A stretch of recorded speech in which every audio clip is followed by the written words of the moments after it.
Dan Smith here, director. I'll be doing some audio commentary for this re-release of the movie. Oh, wait, not yet. Sorry, sir, this is just the DVD menu. The movie hasn't started yet.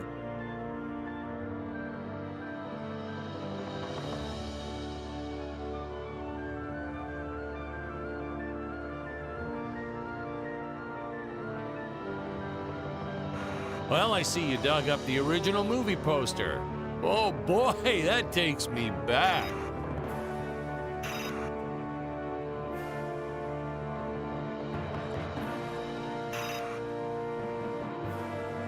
We digitally cleaned up the old 35 millimeters. Much nicer now, huh? Yeah, well, actually, I hadn't noticed. It looks all right. Wait, whose volume does that control?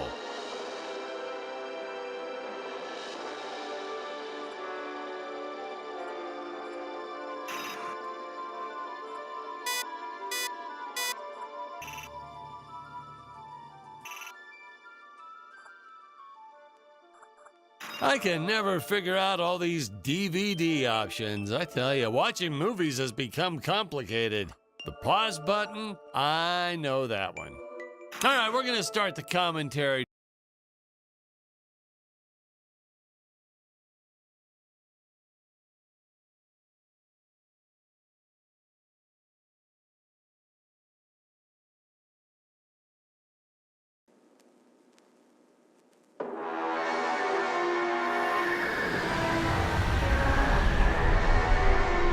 Hello, Dan Smith here. I directed this film back in, well, it feels like a century ago. Yeah. The studio asked me to provide a commentary track for the DVD release. And wham! Straight into the action. No fluff or anything. That's what we did back then. Crash-landed ship. Out pops our hero, the fearless Dick Starspeed.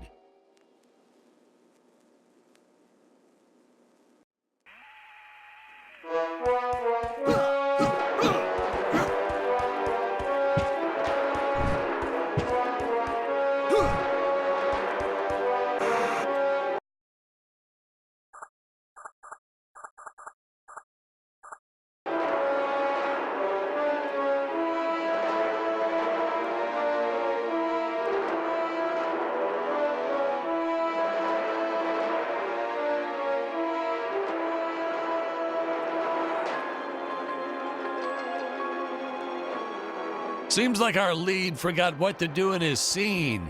The ship's velocity reactor is damaged. I believe they're stranded. Played, of course, by actor Jonathan Digby. Went on to some minor roles after this.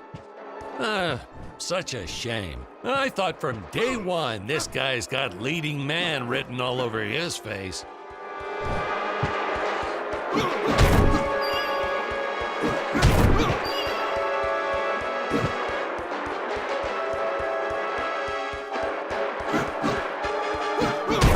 Asked why Dick breaks these boxes. He actually ad-libbed it. I told Jonathan, always keep things exciting.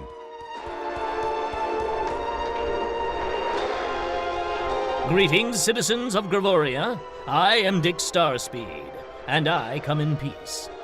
Probably shouldn't have had Dick draw his weapon when he was talking about peas. Well, maybe one day we'll go back and CG it into a sandwich or something instead. Ha! Just kidding.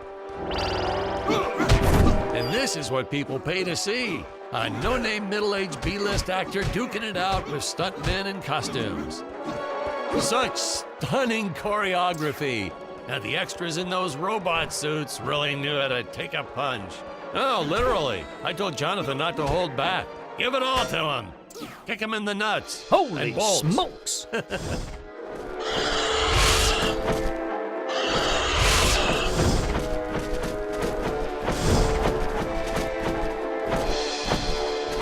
If I land squarely on that grain silo, I should survive this fall unscathed.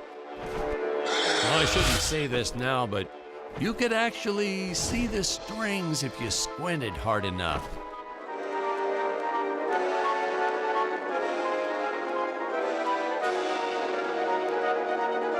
A screenwriting trick from back in the old days. You put a grain silo or some haystacks down and it solves all your gravity-related problems. It appears some of my equipment was lost when my ship was shot down. But what luck! This high-tech scanner reports that my ray gun is nearby.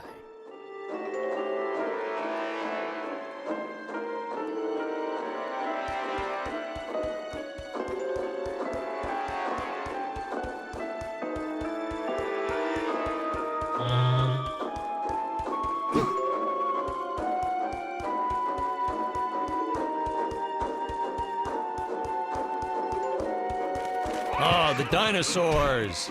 You just don't see quality stop motion like this anymore, do you? Someone actually sat there and moved them, frame by frame. Today, it'd be done with computers, but where's the artistry in that?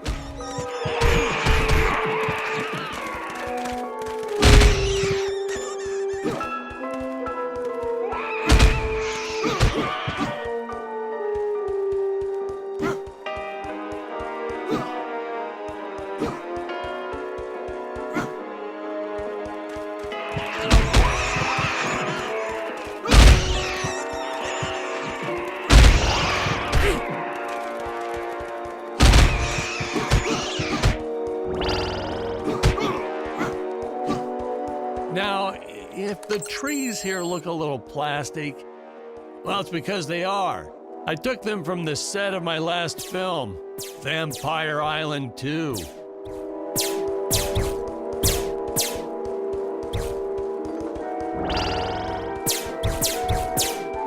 We got our fair share of nasty letters from scientists complaining about our portrayal of the dinosaurs.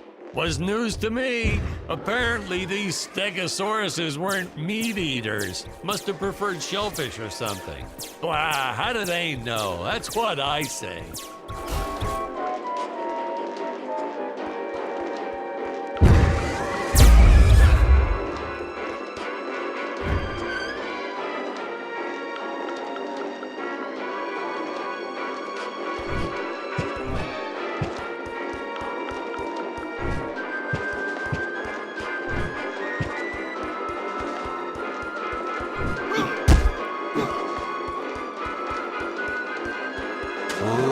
Ooh, the fearless sea monster, always patrolling the shore, eagerly awaiting for his next meal.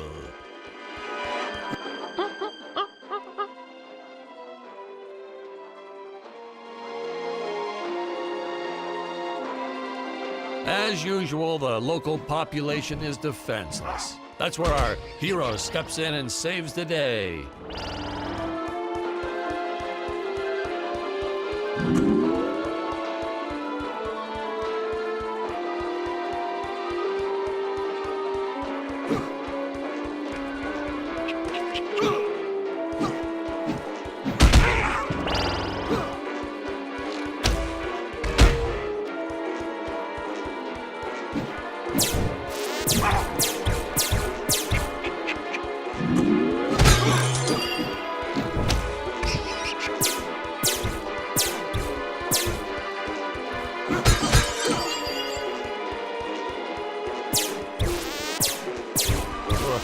We put Jonathan through a lot shooting this film. He wasn't the best actor, especially when reacting to getting hit. He's what you call a flincher. So I told the stuntman to really just go to town on him. It's the only way to get an honest performance sometimes. Our props master tried to make the weapons soft, but there's only so much you can do. Lucky for us, Dick's entire body was covered in that spacesuit. How curious. That thing They was a dissolved into lifesaver when it came to Whoa. hiding bruises. You'll notice the gold disappears when Dick touches it.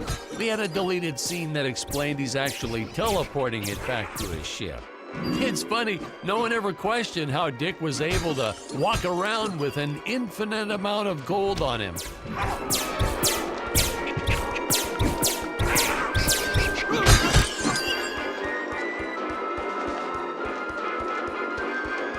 We had to redo these shots. Our first attempt was kind of a disaster. We tried using real apes, thought it'd cut down on the costume budget a bit. But have you ever tried working with apes? They are the worst actors ever. They don't sit still for a moment, and the second you take your eyes off of them, they're flinging their feces all over the place. Jonathan refused to work with them after he got, well, let's just say that he had to take more than a couple of showers one day. You know, you never forget the smell of monkey poo. We steam cleaned the studio top to bottom.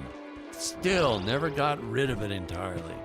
All through the rest of the shot, we kept finding those little surprises hiding inside various props. Boy, were those the days.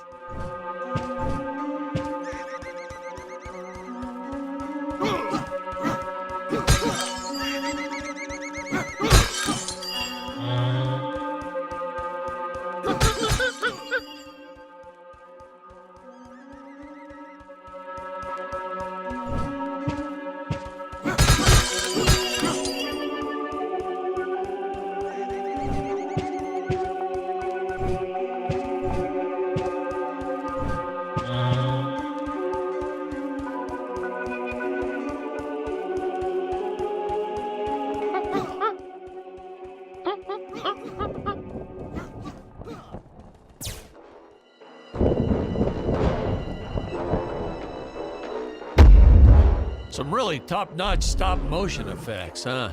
Unfortunately, we skimped on the Dick Starspeed puppet a little. The Earthman is not for you to eat, fiend! Well, this was groundbreaking. We had the woman rescuing the man for once. We were really ahead of our time with this scene, but well, then again, I've always been rather progressive.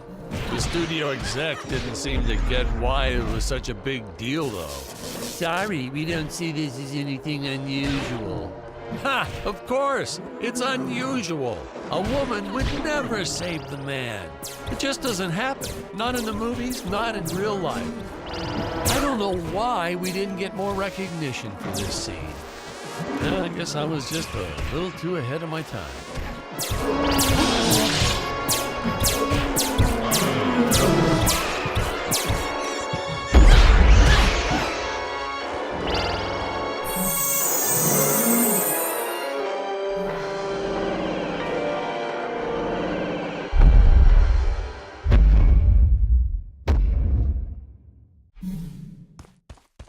Thank you for saving me, strange woman. What is your name? I am the magnificent Scarlet Nova. Do not question my motives. Just be happy that you are still alive. I must speak with my father at once. I shall teleport to his chambers.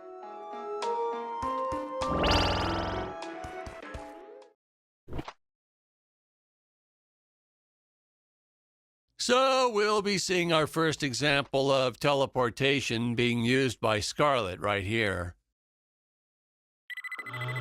Huh? Where is this place? This is not my father's chambers.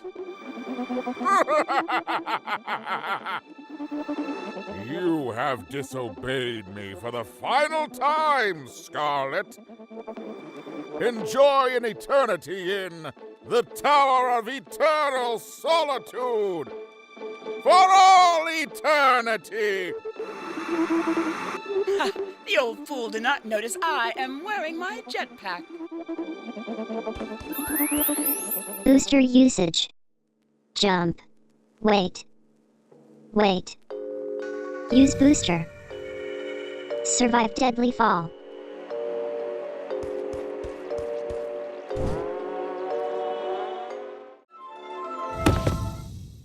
Hey, now what's going on? This isn't...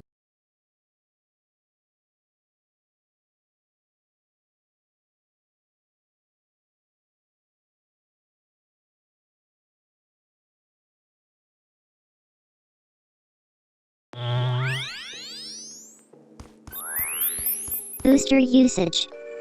Jump. Wait. Wait. Use booster. Survive deadly fall.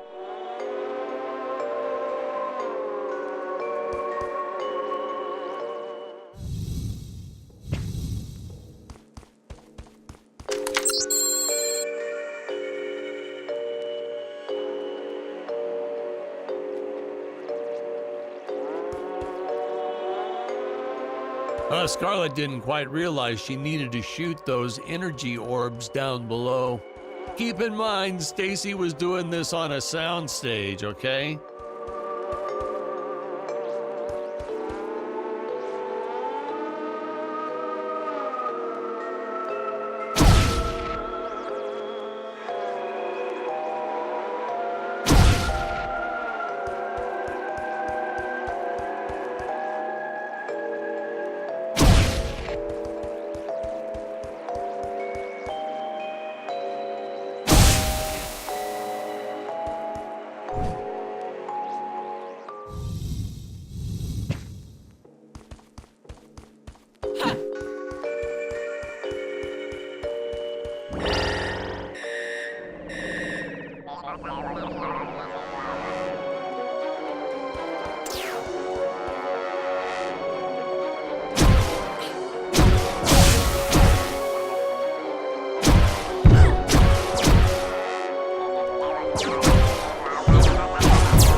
I designed this creature to reflect the human condition. Always hungry, never satisfied. The bottomless pit of the beast's stomach. I don't know, you say stuff like that in interviews and your film always wins awards. The energy imps. Such a neat effect. We had to paint each movement frame by frame and superimpose it into live footage. We were pulling all-nighters for weeks. Well, when I said we, I meant the artist. I'm pretty much useless if I don't get a solid 10 hours a night. But they were at it forever. They had to redo it all because I accidentally told them red instead of blue the first time. Artists.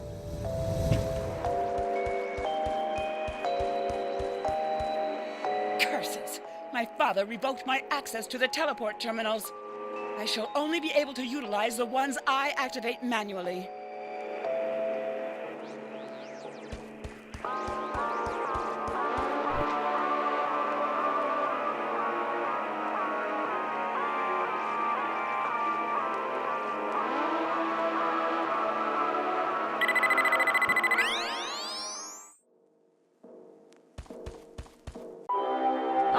I knew you would return. Puny Earthman, you shall help me overthrow the Emperor. Why would you turn against your own father? How do I know I can trust you? This scene. This is practically Shakespeare in outer space. Just as the entire planet does. And, huh? Patrick, what's wrong with the video? Sorry, sir. Technical problems. Darn it, we're missing some really good writing here. There. Sorry about that. Well, we just passed right by her big scene. Basically, they agree to work together, but one must stay behind in the sleep chamber at all times. Should I rewind? Never mind. I'll continue from here.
Oh, spoiler alert. Our heroes may or may not find a particular tool that will allow them to destroy those rock barriers later on in the film.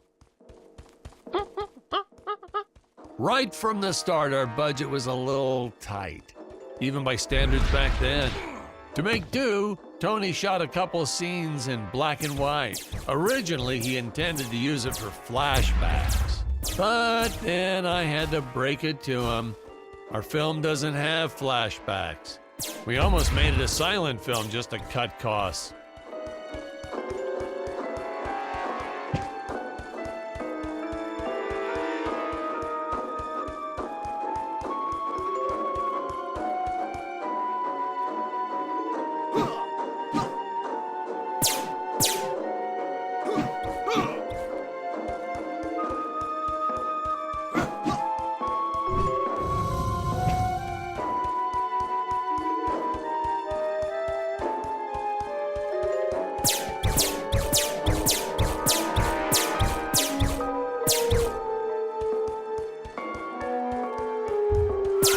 I felt it was an absolute necessity we have a T-Rex in this film, but we got this Serato thing instead. Of course, I went through the whole production thinking it was a T-Rex because, really, who can tell the difference anyway?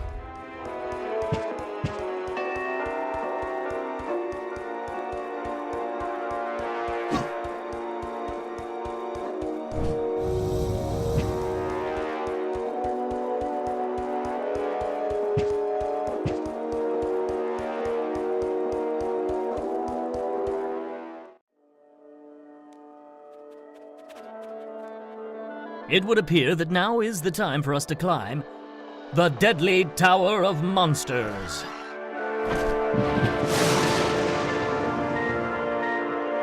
Good screenwriting 101. Always announce the title within the film itself. How else are you going to let the audience know your heroes really mean business? Now, that weapon, it's just an electric shaver, but you know, I bet you'd never guess it was, would you? They look so futuristic.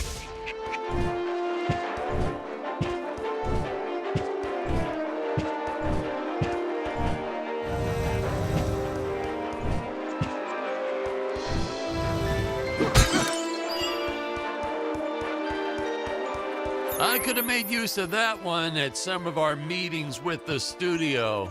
Oh, you'd like to see records of where our budget went to this month? Sure, let me get that for you right now. Boom, boom. Yeah.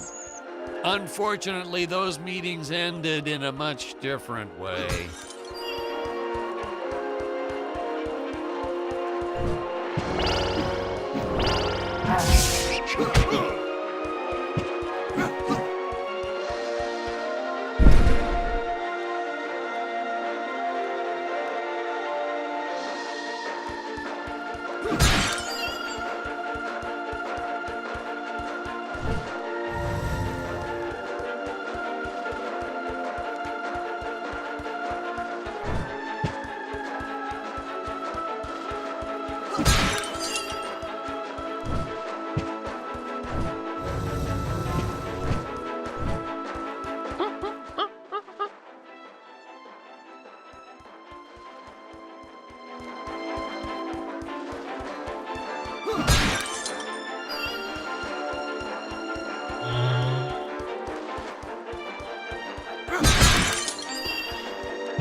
I know a taxidermist who helped us out with these bat creatures for real cheap.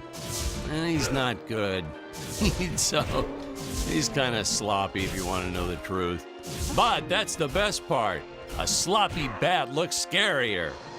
Oh, but you gotta sew up that sphincter. Just trust me on that one.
Oh, the squids. Some board member had these nephews who really wanted to be in the films. They made me cast them as squids. Whatever happened to artistic integrity? If you're going to cast a role not on merit, at least let it be a hot female role. My effects team kept assuring me the strings wouldn't be visible in the final cut, but I could see them. No transparent nylon. This stuff will do the trick. Yeah, right. I swear those darn strings is what made my hair go white.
people thought it was odd that a simple wooden cage would have such an elaborate high-tech lock.